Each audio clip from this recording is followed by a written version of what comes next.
Hi, I'm Dr. Akshat Pandey. I'm a practicing rheumatologist from Indore. We welcome you all to IRACON-TV, and I welcome today Dr. Vinod Chandran, who is a senior rheumatologist from University of Toronto. We welcome you, sir, in Hyderabad. How are you today? Great, thank you. Thank you for the invitation. And I think it's a great initiative to have a live television event where you can interact with the speakers and get the interaction to a wider audience. So it's a great initiative. Thank you, sir. How do you find today the IRACON's scientific program, and what's the most interesting or I must say fascinating thing you personally feel about the program? So I'm a spondyologist, so I focus on ankylosing spondylitis, psoriatic arthritis. And so having that session here was amazing.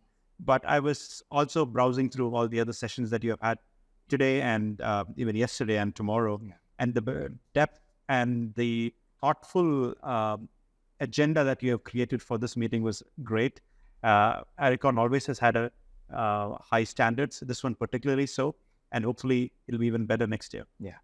You have a session on biomarkers in psoriatic arthritis tomorrow morning. So would you like to speak something about it in brief? Right. Biomarkers are close to my heart. I work in Canada where we look at biomarkers for many aspects of psoriatic disease. So biomarkers is something that we help with the hope will help in more standardized assessment and for precision medicine where we want to give the right medication to the right person at the right time.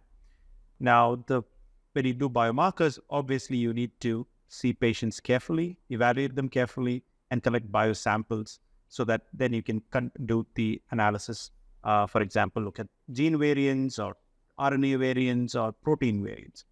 Now, what is disconcerting to me is that such efforts are almost non-existent in the South Asian community, including India.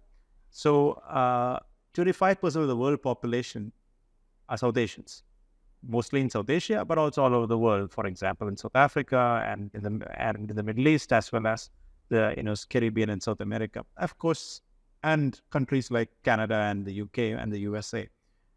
So 25% of the population, and in genetic studies, there are only about 2% of people who have, only 2% of genetic studies include South Asians. And even then, in the so-called controls that they use are South Asians living in the US, for example, Gujaratis in Houston, or Sri Lankans living in the UK. So even the control populations are not good. So we are really falling back. South Asia is really falling back in this kind of biomarker and genomic and other biomarker studies. And what we need to do is encourage the researchers and clinicians in South Asia, India, to see patients carefully, collect the biosamples, so that you can actually start looking at these biomarkers. Otherwise, what's going to happen is that the gap between the way the disease is assessed and treated in more advanced countries, I shouldn't say advanced, but say Western countries, is going to be much worse as time goes. And South Asia, India is going to fall behind, right? So I think there are some initiatives going on here. I was at the PSA Special Interest Group. Such efforts in every disease, get the appropriate controls, would be really important. That's really remarkable. Thank you for sharing this. In your clinical practice, what do you find the most challenging thing in diagnosing and management of psoriatic arthritis? So the problem with psoriatic arthritis is the symptoms are quite non-specific. So you have joint pain, you have back pain, you have enthesial pain. And is that inflammation or is it just mechanical, right? Yeah. Patients with psoriasis tend to be more obese, have metabolic syndrome, all of which cause non-specific musculoskeletal symptoms. So trying to differentiate that from active inflammation is a big problem. So diagnosis of patients with psoriasis who have joint pain, do they have PSA? And once you have been confirmed to have PSA, when they complain of more back pain, for example, is that inflammation or just mechanical? It's not easy. Good clinical sense is important. Definitely. We look at imaging and hope that we'll have biomarkers that would be helpful. So the diagnosis and assessment of disease activity is the biggest challenge. Yeah. And what are your 2 to 3 takeaways from recent EULAR 2023 recommendations of management of psoriatic arthritis? So I'm one of the board of directors of GRAPPA, which is our international organization that looks at, which does research on patients with psoriasis and psoriatic arthritis. And we've always advocated for what we call a domain-based approach. So it's a heterogeneous disease. It's important to look at various domains. So we look at peripheral arthritis, axial arthritis, dactylitis, enthesitis, psoriasis, and nail disease. EULAR has, until recently, was focused more on the musculoskeletal manifestations. So now I was heartened to see that if you read through between the lines of the EULAR guidelines, recommendations, they're also advocating this domain-based approach, and which is very practical for when you see patients with PSA. And so that's what I think was great. Now, one thing that I would personally like to ask you that how, in your clinical practice, how do you taper glucocorticoids, and what's your target sort of duration to stop glucocorticoids in psoriatic arthritis? So I try my best not to give glucocorticoids. If you look at clinical trials or observation data, about 20%, 25% of patients seem to be on glucocorticoids, which is quite unusual. The drug doesn't really work that well. The trouble is that most people look at psoriatic arthritis as being, rheumatoid arthritis plus psoriasis. And rheumatoid arthritis steroids are a very good drug. Small dose, big response. Whereas PSA, not so much. So I generally don't try to give it, even if they're on it. I try to keep it at the minimum. Oh, okay.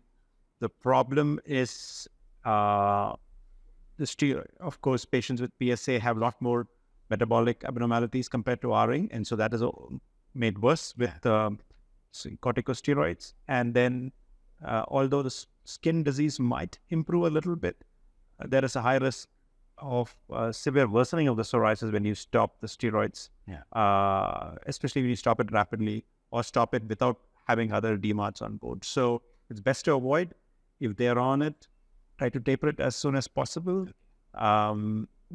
making sure that they're on some other DMARD so that you don't have a flare of the psoriasis, which can sometimes be quite severe. Of course. Okay, so what is your message to our Indian psoriatic arthritis and spondyloarthritis community? And we have special interest groups in our fraternity. So what is your message for them? Yeah, I think it's a great initiative. It's, again, going back to what I said earlier, lots of patients out of diversity can learn a lot more when you actually see patients carefully and follow them over time. So my message is to, first of all, get together to evaluate patients in a standardized way and follow them up. Get patients involved to get their perspective in their own language. And so having different patient research partners across the country would be great. And then trying to work towards a biobank and collecting blood samples. I know that it is difficult, it's expensive, but hopefully with the help of industry as well as the government-funded agencies and also philanthropy, I think that's beginning. As India gets richer, people are going to have a lot of money, and I guess donating money for research would be really important. And that's how most of my research happens. It's because people are willing to donate to the cause, and so try to encourage all that would be great. Thank you, sir. So lastly, what is your message to our IRACON 2023 organizers?